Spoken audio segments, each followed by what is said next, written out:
अस्सलाम वालेकुम नाज़रीन, एक नए व्लॉग के साथ आपकी खिदमत में हाज़िर है। नाज़रीन, आज की सबसे बड़ी खबर, सुप्रीम कोर्ट ऑफ पाकिस्तान में चीफ जस्टिस ऑफ पाकिस्तान की सरबराही में एक बेंच ने समाअत के दौरान एक इंतहाई अहम मामले पर नोटिस लिया है और वो मामला है ताहयात नाअहली का।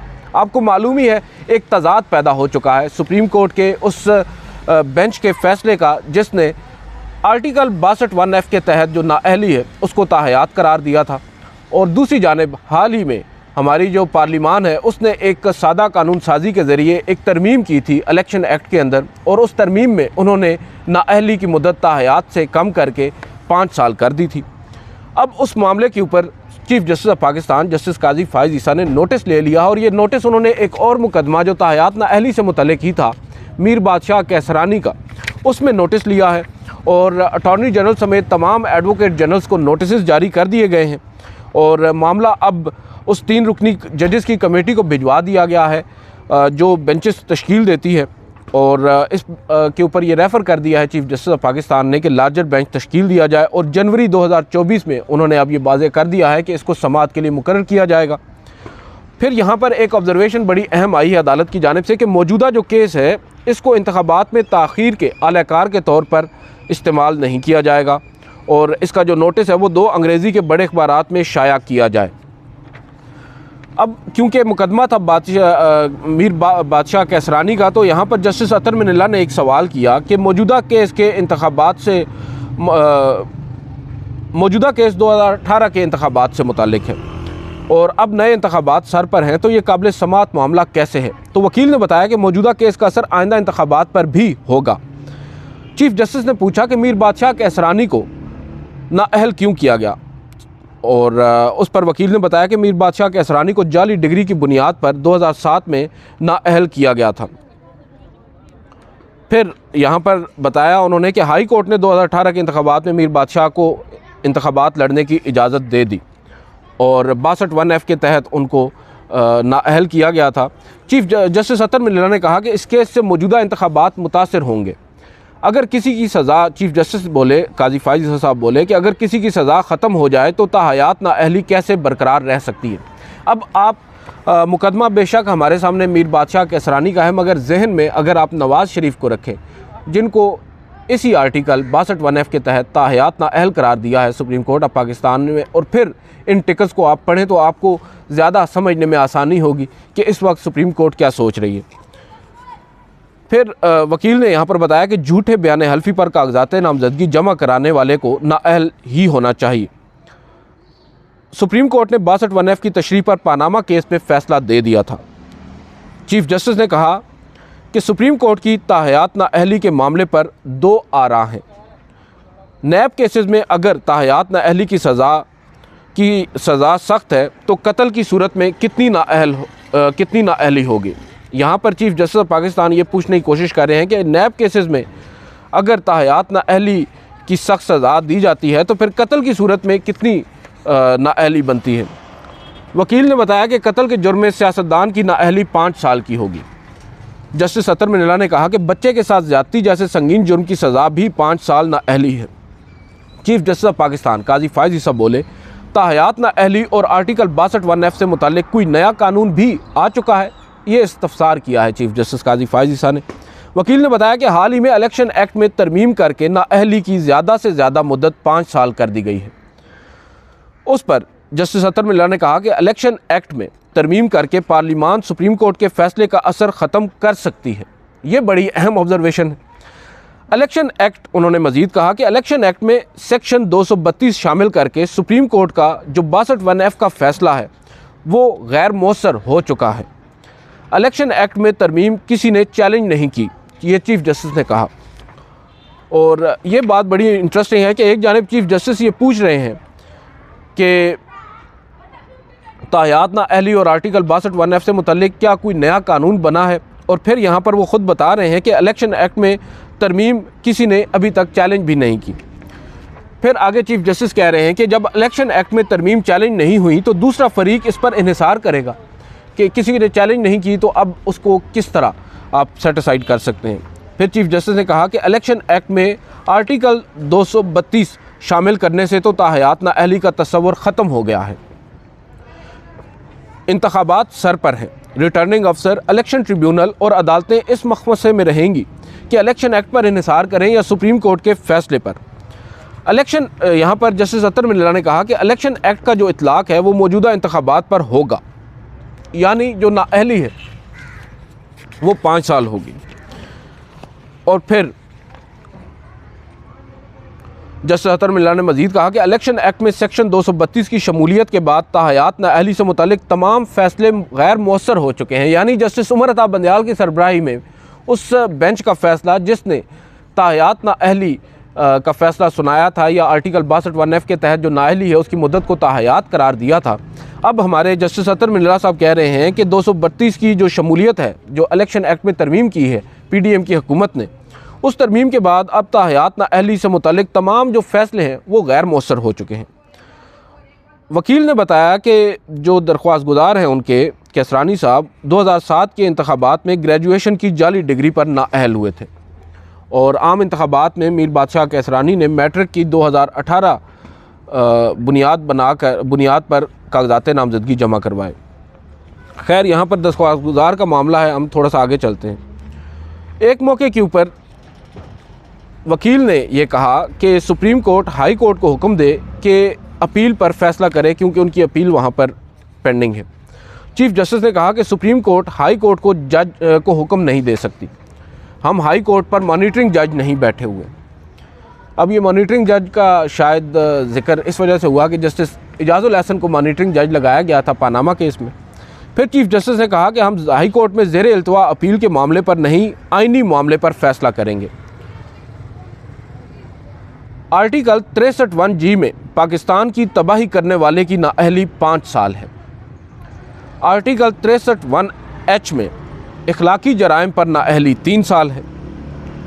चीफ जस्टिस ने कहा कि लोग शादी के वक्त जिन शराइत पर रिश्ता देते हैं वो पूरी ना हो तो शादी ख़त्म नहीं होती। ये मिसाल बहरहाल उन्होंने वाज़ेह किया कि सिर्फ समझाने की गर्ज से दी है। फिर चीफ जस्टिस ने मज़ीद कहा कि अमीन तो सिर्फ एक ही शख्सियत को कहते हैं, बाकी कोई उस दर्जे पर नहीं पहुंच सकता। वो हज़रत मोहम्मद सल्लल्लाहु अलैहि वसल्लम का हवाला दे रहे हैं ऑब्वियसली। फिर जस्टिस काजी फ़ाइज़ ईसा ने कहा कि हर शख्स हर वक्त सच तो नहीं बोलता, असली नाअहली तो आर्टिकल 63 में है। पाकिस्तान की तबाही करने वाले को दोबारा सियासत में आना ही नहीं चाहिए, मगर उसकी नाअहली भी 5 साल है। आइन की ज़बान को देखना होता है, हर चीज़ आइन में वाज़ेह दर्ज नहीं है। जो आइन में वाज़ेह नहीं उसकी सुप्रीम कोर्ट तशरीह कर सकती है, वजाहत नहीं। यहाँ पर अब वो जस्टिस उमर अता बंदयाल साहब को शायद ये बता रहे हैं कि आपने उस वक्त आइन की तशरीह नहीं की थी बल्कि वजाहत की थी, और वो आप नहीं कर सकते। फिर चीफ जस्टिस ने कहा कि सुप्रीम कोर्ट के 5 रुकनी बेंच के सामने नाअहली की मुद्दत का मामला नहीं था। जहाँ तक मुझे याद पड़ता है, इसमें क्योंकि मुझे थोड़ी सी रिसर्च करनी पड़ेगी, मुझे जहाँ तक याद पड़ता है मामला 5 रुकनी लार्जर बेंच के सामने ताहयात नाअहली का ही था, मुद्दत का ही था, क्योंकि ये अलग से एक दरख्वास्त आई थी और शायद चीफ जस्टिस उसको मिक्स कर रहे हैं। अलग से एक दरख्वास्त आई थी और उस दरख्वास्त में ये हुआ था पानामा का फ़ैसला आने के बाद कि जो नाअहली है वो कितनी होगी, उसकी मुद्दत का तयन किया जाए। 62(1)(f) जो है आइन का आर्टिकल, उसके अंदर आइन में नाअहली की मुद्दत का तयन नहीं था। लिहाजा सुप्रीम कोर्ट में दरख्वास्त दायर की गई, सुप्रीम कोर्ट के बेंच ने उस पर समाअत की और जस्टिस उमर अता बंदयाल ने वो फ़ैसला तहरीर किया और नाअहली की मुद्दत को ताहयात करार दिया। तो यहाँ पर चीफ जस्टिस जो ये कह रहे हैं कि बेंच के सामने नाअहली की मुद्दत का मामला नहीं था, तो ये बात मुझे समझ नहीं आ रही। हो सकता है मुझे कुछ गलतफहमी हो, बहरहाल इस पर मैं काउंटर चेक करूँगा और फिर आपको बताऊँगा। फिर चीफ जस्टिस ये कह रहे हैं कि सुप्रीम कोर्ट के फ़ैसले और पार्लिमान की कानून साजी दोनों को नज़रअंदाज नहीं किया जा सकता। पार्लिमान की कानून साजी चलेगी या सुप्रीम कोर्ट का फ़ैसला, ऊँट किसी करवट तो बैठना है। एक तरफ सुप्रीम कोर्ट का फ़ैसला है तो दूसरी तरफ कानून। रिटर्निंग ऑफिसर किस पर इन्हिसार करेगा? इंतखाबात आ गए हैं मगर किसी को पता नहीं है कि वो इलेक्शन लड़ेगा या नहीं। ये ऑब्जर्वेशंस हैं चीफ जस्टिस ऑफ पाकिस्तान की आज सुप्रीम कोर्ट में मीर बादशाह केसरानी के मुकदमे की समाअत के दौरान, और अब फाइनली समाअत के अख्तिताम पर चीफ जस्टिस ऑफ पाकिस्तान ने इस पूरे तजाद पर एक जानिब अदालती फ़ैसला है, सुप्रीम कोर्ट का फ़ैसला है जिसमें नाअहली को ताहयात करार दिया गया, और दूसरी जानिब हालिया उस कानून साजी का है जिसमें एक तरमीम की गई है इलेक्शन एक्ट के अंदर। आर्टिकल सेक्शन 232 एक शामिल किया गया है जिसमें जो मुद्दत है नाअहली की वो ज़्यादा से ज़्यादा 5 साल कर दी गई है। तो अब सुप्रीम कोर्ट ऑफ पाकिस्तान ने इस तज़ाद पर एक नोटिस लिया है और तमाम जो लॉ ऑफिसर्स हैं पाकिस्तान के अटॉर्नी जनरल के अलावा जितने भी सूबाई एडवोकेट जनरल्स हैं जो सरकारी अफसरान होते हैं, लॉ अफसरान होते हैं, उनको नोटिस जारी कर दिए गए हैं और लार्जर बेंच भी बनाने का कह दिया गया है कमेटी को। और ये भी बता दिया गया है कि जनवरी 2024 में इस मुकदमे की समाअत भी होगी। और फिर एक और चीज़ बड़ी वाज़ेह की गई है कि मौजूदा केस को इंतखाबात में ताख़ीर के आलकार के तौर पर इस्तेमाल नहीं किया जाएगा। जो जस्टिस अतर मिनल्ला या chief justice of Pakistan justice Qazi Faez Isa की ऑब्ज़रवेशंस हैं आज की समाअत के दौरान, और कुछ और भी अहम ऑब्ज़रवेशंस हैं जो इंतखाबात से मुतल्लिक़ भी हैं, वो भी आपके साथ शेयर करेंगे। यहाँ पर वाज़ह यही हो रहा है कि सुप्रीम कोर्ट इस वक्त क्या सोच रही है। अब आते हैं नवाज़ शरीफ साहब की तरफ। नवाज़ शरीफ साहब को सुप्रीम कोर्ट ऑफ पाकिस्तान ने ताहयात नाअहल करार दिया 2018 में, और अब 2023 से 5 साल उनके पूरे हो गए हैं, मगर उनकी नाअहली ताहयात है।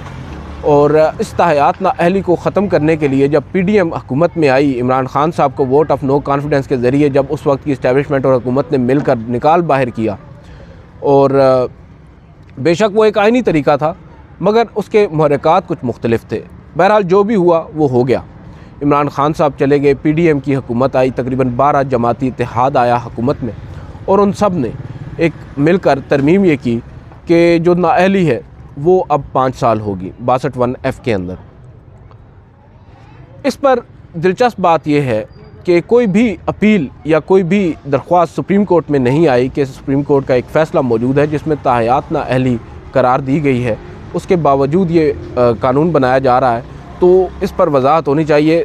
दिलचस्प बात यह है कि किसी भी फरीक ने इस पर कोई सुप्रीम कोर्ट से रुजू नहीं किया, और अब चीफ़ जस्टिस ऑफ पाकिस्तान उस बात पर रिलाय कर रहे हैं कि किसी ने कोई इसको चैलेंज नहीं किया कानून को, तो ये तो उनके पास बड़ा स्ट्रॉन्ग ग्राउंड है। मगर बात यह है कि नवाज़ शरीफ साहब मुल्क से वापस आए हैं। हम सबको मालूम है आजकल वो लाडले भी तस्वर किए जाते हैं और बताया जाता है उनको कि किस तरह उनके लिए एक स्टेज तैयार किया जा रहा है। कुछ लोग कह रहे हैं कि हो सकता है वो वज़ीर-ए-आज़म बने ही नहीं, मगर जो माहौल है वो उन्हीं के लिए तैयार है, और किस तरह उनको लाइव कट किया जाता है टेलीविज़न पर, हम सब देख रहे हैं। नवाज़ शरीफ, नून लीग, इस्टेब्लिशमेंट सब एक पेज पर हमें नज़र आते थे। मगर अब इस नोटिस के बाद तो बहुत से लोग ये बात कर रहे हैं कि शायद सुप्रीम कोर्ट ऑफ पाकिस्तान भी, या माज़रत के साथ चीफ़ जस्टिस काजी फ़ाइज़ ईसा भी सेम पेज पर हैं।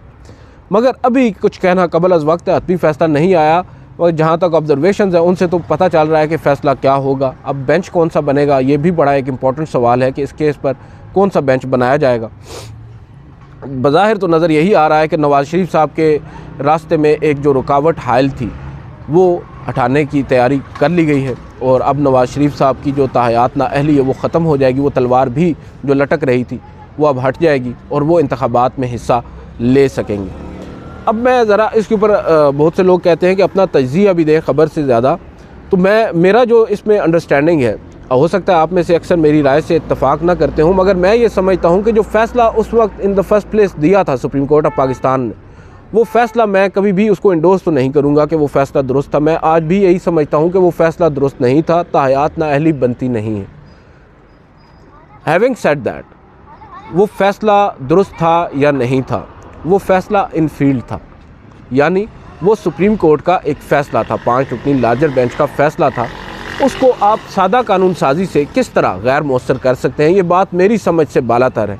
और अपने इस आर्ग्यूमेंट की सपोर्ट में मेरे पास यहाँ पर बैरिस्टर सलाहुद्दीन है, उनका एक ट्वीट है, वो आपको ज़्यादा आसानी से समझ भी आ जाएगी बात की, और वो भी यहाँ पर यही बात कर रहे हैं। बैरिस्टर सलाहुद्दीन का ताल्लुक़ कराची से है, बड़े सीनियर लॉयर हैं और कॉन्स्टिट्यूशनल मैटर्स पर इनकी बड़ी ग्रिप है, और इनके बारे में तासुर यही समझा जाता है कि ये काजी फ़ाइज़ ईसा ग्रुप से हैं। और इस ट्वीट के बाद भी एक किस्सा हुआ था, वो मैं आपको बताऊंगा। ये ट्वीट उन्होंने किया ग़ालिबन 25 जून 2023 को, जब आपको मालूम है पार्लिमान ने ये तरमीम की थी, और खुर्रम हुसैन साहब ने एक ट्वीट की कि road cleared for Nawaz Sharif and JKT Jahangir Khan Tareen to return to politics since their disqualification was more than 5 years ago will supreme court strike this amendment down. Barrister Salahuddin साहब इस पर लिखते हैं कि interpretation of article 62-63 to hold life time disqualification by supreme court was absurd, लेकिन but so long as the judgment is in field it will need a constitutional amendment to change it। अब यहाँ पर barrister Salahuddin भी कह रहे हैं कि वो फ़ैसला भले ही गलत था, absurd था, मगर उस फैसले को क्योंकि वो फ़ैसला इस वक्त फील्ड में है, तो जब तक वो फ़ैसला फील्ड में है, कॉन्स्टिट्यूशनल अमेंडमेंट जब तक नहीं होगी उसको तब्दील नहीं किया जा सकता। यानी 2/3 अक्सरियत के साथ आइन में जब तक तरमीम नहीं की जाएगी उस फैसले को तब्दील नहीं किया जा सकता या उसको गैर मौसर नहीं किया जा सकता। इसका मतलब ये है कि जो हुकूमत की जानिब से ये कानून बनाया गया था, इस कानून की कोई हैसियत नहीं है जब तक सुप्रीम कोर्ट का वो फ़ैसला मौजूद है। और फिर नीचे यहाँ पर सलाहुद्दीन साहब ने, क्योंकि ये 1 साल पहले की बात है, उन्होंने लिखा था कि I guess actual plan may be to have law challenged in Supreme Court. मेरे ख़्याल से जो एक्चुअल प्लान है वो ये होगा कि इस लॉ को सुप्रीम कोर्ट में चैलेंज किया जाएगा और एक लार्जर बेंच जो है फिर पहले वाले फ़ैसले को ओवर रूल कर देगा। यहाँ तक बात तो उनकी बिल्कुल दुरुस्त है कि सुप्रीम कोर्ट ही इस फ़ैसले को ख़त्म कर सकती है जो तायात नाअहली का है, मगर इस वक्त जो तनकीद हो रही है वो उस अदालती फ़ैसले के सही या गलत होने की बात पर नहीं हो रही। वो तनकीद इस वजह से हो रही है कि आज ही क्यों, इंतख़ाबात से पहले ही क्यों इस मामले को टेकअप कर रहे हैं चीफ़ जस्टिस काजी फ़ाइज़ ईसा। और बज़ाहिर उनके मुताबिक कि अगर सुप्रीम कोर्ट ये समझती है कि तायात नाअहली नहीं है, ख़त्म हो गई है उस सादा तरमीम के बाद, तो फिर क्यों कर नोटिस लेकर इस मामले को मज़ीद वाज़ेह इंतख़ाबात से पहले कर रहे हैं। अगर नवाज़ शरीफ साहब ये समझते हैं कि इंतख़ाबात में वो हिस्सा ले सकते हैं उस तरमीम के बाद, तो इंतख़ाबात में हिस्सा लें। सुप्रीम कोर्ट से क्यों कर उनको पहले ये क्लीन चिट दी जा रही है, इसके ऊपर तनकीद की जा रही है। टाइमिंग के ऊपर बात हो रही है कि आज ही क्यों चीफ़ जस्टिस काजी फ़ाइज़ ईसा इंतख़ाबात से पहले इस मामले को टेकअप कर रहे हैं और इसको डिसाइड कर रहे हैं। दूसरी जानिब अभी तक इस कानून को किसी ने चैलेंज भी नहीं किया, तो सुप्रीम कोर्ट एक दूसरे मुकदमे में इसको ख़ुद से उठा रही है, टेकअप कर रही है। बेशक 184(3) के तहत सो मोटो नहीं लिया गया, लेकिन एक मुकदमे की समाअत के दौरान आज ख़ुद नोटिस तो ले ही लिया गया है। और बात यहाँ पर यह है कि चीफ़ जस्टिस काजी फ़ाइज़ ईसा साहब, उनके ऊपर जो बात हो रही है वो ये हो रही है कि एक जानिब एक साबिक़ वज़ीर-ए-आज़म है, वो आपको ख़त लिखते हैं, दरख्वास्तें दायर करते हैं, मगर उनकी सुनवाई नहीं होती। दूसरी जानिब एक और साबिक़ वज़ीर-ए-आज़म है, वो आपको ना कोई ख़त लिखते हैं ना कोई दरख्वास्त देते हैं, बावजूद उसके उनको रिलीफ़ मिल जाता है या कम अज़ कम मिलने के डगर पर पहुंच जाता है। तो ये तज़ाद है जिसकी वजह से अब चीफ़ जस्टिस काजी फ़ाइज़ ईसा पर काफ़ी ज़्यादा तनकीद हो रही है। हो सकता है इन हिज़ ओन माइंड उनके जहन में ये बात ना भी हो, मैं चीफ़ जस्टिस काजी फ़ाइज़ ईसा की बात करूँ, और वो एक मामला उनके सामने आया और उस मामले में उन्होंने देखा कि ये मामला तो बड़ा ही कंट्रोवर्शियल होता जा रहा है और इसमें एक तज़ाद है, इस तज़ाद को दूर सुप्रीम कोर्ट ही कर सकती है। तो उन्होंने अब ये कह दिया है कि जनवरी में इसको टेकअप करेंगे और इसको डिसाइड करेंगे। बहरहाल बहुत सी बातें हैं, देखते हैं इस केस में अब आगे बढ़कर क्या होता है। जो होना है वो तो आज हो चुका है, अदालत ने अपना माइंड तो कम अज़ कम मेरी दानिश में डिस्क्लोज़ कर दिया है। आज की इस वीडियो से इतना ही, इजाज़त दीजिए, अल्लाह हाफ़िज़।